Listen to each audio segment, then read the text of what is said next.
Hello, my lovely people. Good morning, good afternoon, good evening, depending on your time zone or anytime you are coming across this platform, Linda's TV show. If you like what we are doing here, kindly subscribe, put on your notification bell to all notification, and that way you'll be able to know when we upload a new video. Here we react to all forms of videos, local and international, especially what is happening in Nigeria. We educate, we inform the members of the public about what is happening. And I want to seize this opportunity to appreciate YouTube for creating this wonderful platform that we are using to disseminate information to the members of the public. I at the same time put a disclaimer that here in Linda's TV show, we don't promote war, violence or hate speech. We are here to educate and inform the members of the public, and also a call of self-determination is never a call for what? War. My great people of Biafra, I greet you all anywhere you are watching this video. I have come again today. I'm going to play a video for you to watch, but before I play the video, on Saturday, the Prime Minister of Biafra Republic government in exile, in the person of Mazi Simon Ekpa, raised an alarm that the health of Mazi Nnamdi Kanu, the Ohamadike one of Biafra, is deteriorating. He even went ahead giving it 80%. You know what it means when something, his life is under 80%. Since then, everywhere is quiet. And I want to keep on asking Igbos. You say we are Biafran, but if you come to this, it is only the Igbos that suffers everything. I want to ask you people, this is the only man that have sacrificed everything he has to bring you peace, to bring you the type of life that we deserve. The only man that speaks for us, apart from the Prime Minister who is just coming up. My question to you people, especially the Ohaneses, what would you people gain that you are there, your son, they went to Kenya to kidnap him to their court. Their court discharged and acquitted this man. It would be a very shameful thing. Now I'm hearing that they have fixed the hearing of his case on the 5th of this month, which is on Thursday. My question is now, what are they hearing? Is it not the same case that have been discharged? What are they hearing? I hate this statement. People always say, if something happens to Mazi Nnamdi Kanu, if anything happens, what will you do? Do that thing you will do now. You know, we like celebrating people when they are no more. That is the role of Nigerians. They will see somebody who needs help dying. They will keep on watching you, recording you, videoing you, posting on internet. When the person dies, they will be saying, ha, ha, ha, medicine after death. If you love Mazi Nnamdi Kanu, anything you are going to do to see that he is freed on that Thursday, do it right now. Don't sit there and tell me if anything should happen to Ohamadike, it's only this noise that you will keep on making. And the video that I'm going to play now, some elders said, this man you are going to watch, and I'm not going to mention his name, I just wanted to listen to him. Some elders, when they speak, you will wonder if this person is truly an elder. Some elderly people in Igbo land, the Fulani. Who tell you we are still looking for restructuring, man? We have passed that level. When Mazi Nnamdi Kanu was calling for restructuring, what did they do? We don't pass that level. Oh. We are looking for a Biafran nation, and you are telling that Nigeria will work again. Which Nigeria is going to work again? In Nigeria, you can see somebody and in the morning and greet the person good night. The person will insist this is night. The person will insist this is morning. Before you know it, they will take you to court, and court will support them that is morning. In a country where the judiciary is dead, country that do not value human life, country that doesn't even know anything about humanity, is it the country you want us to stay? Who tells you that Nigeria will work again? Is it not that dead people are ruling the country? I don't want to talk too much. I don't just want to talk because I am not happy. On Saturday, when I heard the news that Nnamdi Kanu have 88% opportunity, I was really down. The first time they kidnapped him, I was depressed. Ever since then, I had that news of Nnamdi Kanu. I am not happy. So, we are not saying restructure Nigeria and deny anybody revenue allocation. No. We are saying restructure Nigeria so that Nigeria can begin to work again. We were working before. But the present Nigeria cannot work as it is. We are taking giant steps away from unity and prosperity. We had our independence, October 1960. I led a group in the night, singing and beating drums all over the place where I was in Anambra State. Because there was hope. We thought everything was going to work. We had everything. We had also education. And then we were doing very well up to 1965. And the World Bank said it clearly that parts of Nigeria were growing faster than the rest of the world. Then there was a coup in 1966. Since then, it has been downhill. And now we have hit the bottom. It is really bad because the military who ruled us, ruined us. They use both religion and ethnicity to cover up some deficiencies in the management of the economy. And since then, we have going from one level of corruption to another. And now we have reached comprehensive corruption. Whether it is church or mosque or union or any section of society, there is corruption there. And until even now, everything is collapsing. The values we used to have, the values I used to grow up with don't exist anymore, even in Igbo land. People are killing people with knife. And that is, I mean, my friends from the north tell me this, worst stories.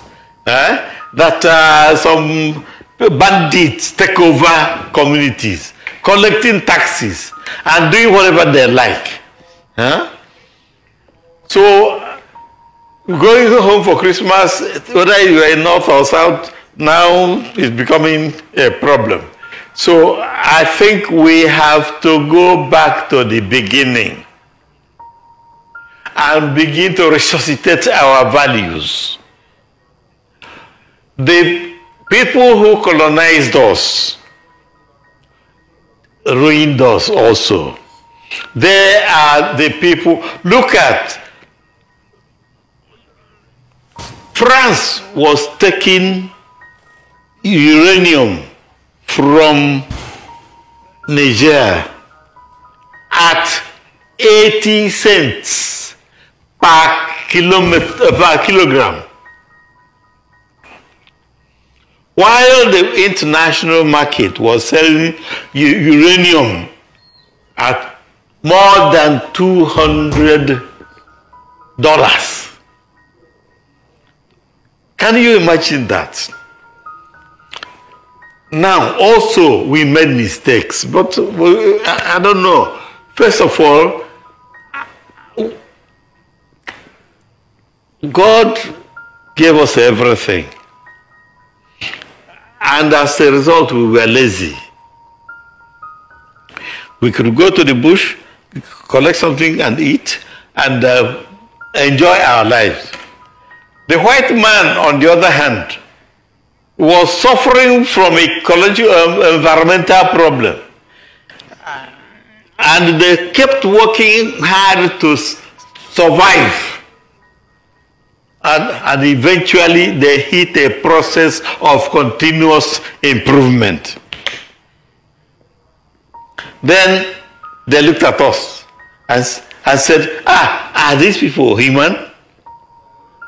That was the starting of slave trade. And of course we lost heavily because of the slave trade. Because our superiority, or at least not inferiority, in brain power and physical power have gone down because of social disgrace. So, what do? We should go back. I heard a good story yesterday about one of the towns in Anambra State. One rich man there decided to stop the decline in economic activity. He got some boys, trained them, and allowed them economic freedom. And I'm told that in Uli today, there is quiet. There is no longer the insecurity we know in other parts of the Anambra or Enugu or Imo, Abia, Ebonyi, everywhere insecurity. And that is very unusual for that part of the country. We had at independence a workable constitution. And in 5 years working on that constitution, the World Bank said that parts of Nigeria were growing faster than the rest of the world. Then there was a coup. And then from 1966, Nigeria was ruined. The constitution was ruined. And when we talk about restructuring, there's really nothing new. Go back to what worked. Go back to what worked. Go back to 1963 or the Independence Constitution and make progress. Achieve God's assignment to you. Some people don't understand what we mean by restructuring. When they hear restructuring, they think only of resource control. And they believe that with the resource control, the oil money cannot get anywhere else except where it is mined. That is not restructuring. There's no way you can take a decision and deny all Nigeria what they are used to getting. We can reorganize our mining. We can have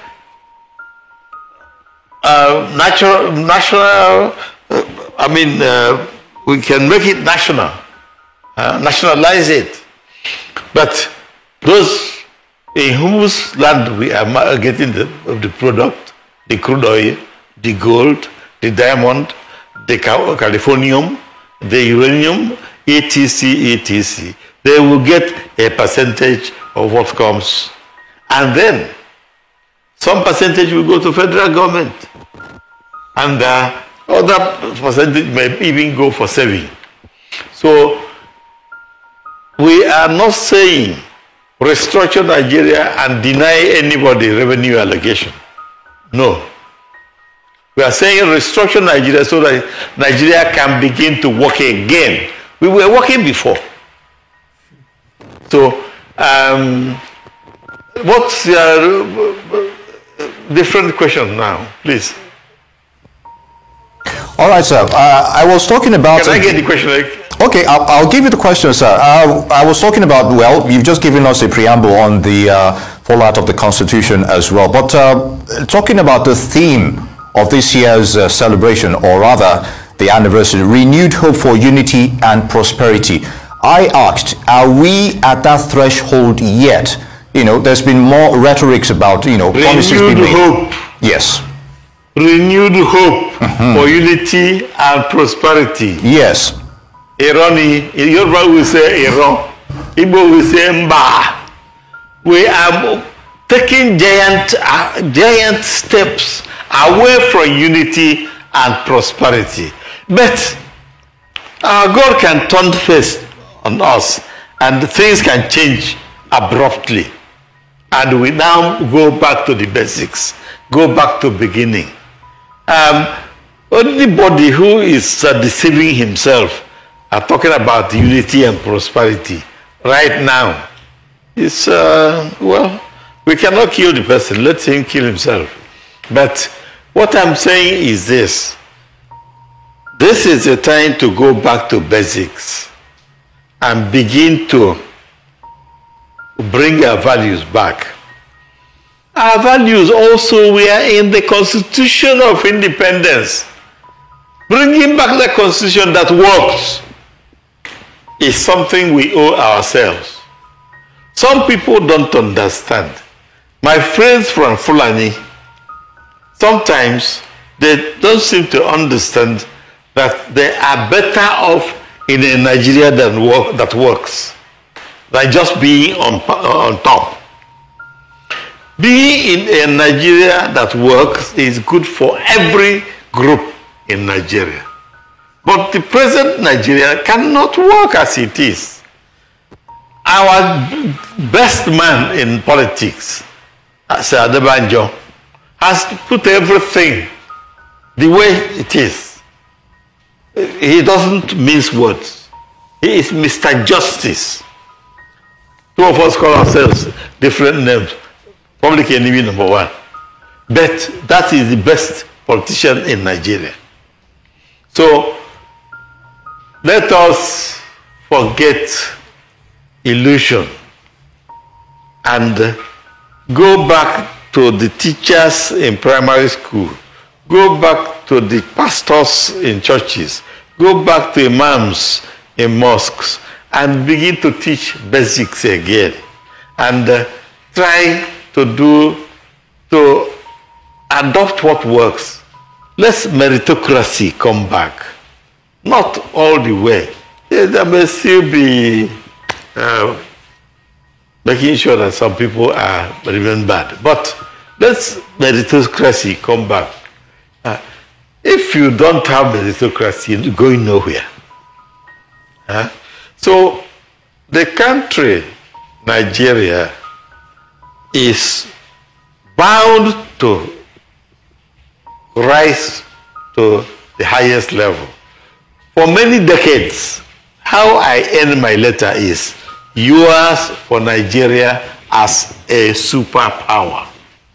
Yes, today we are headquarters of poverty. Poverty headquarters of the world. But I know that with what is available in human, in material, and other resources, Nigeria is bent for upward movement. But we haven't started upward movement.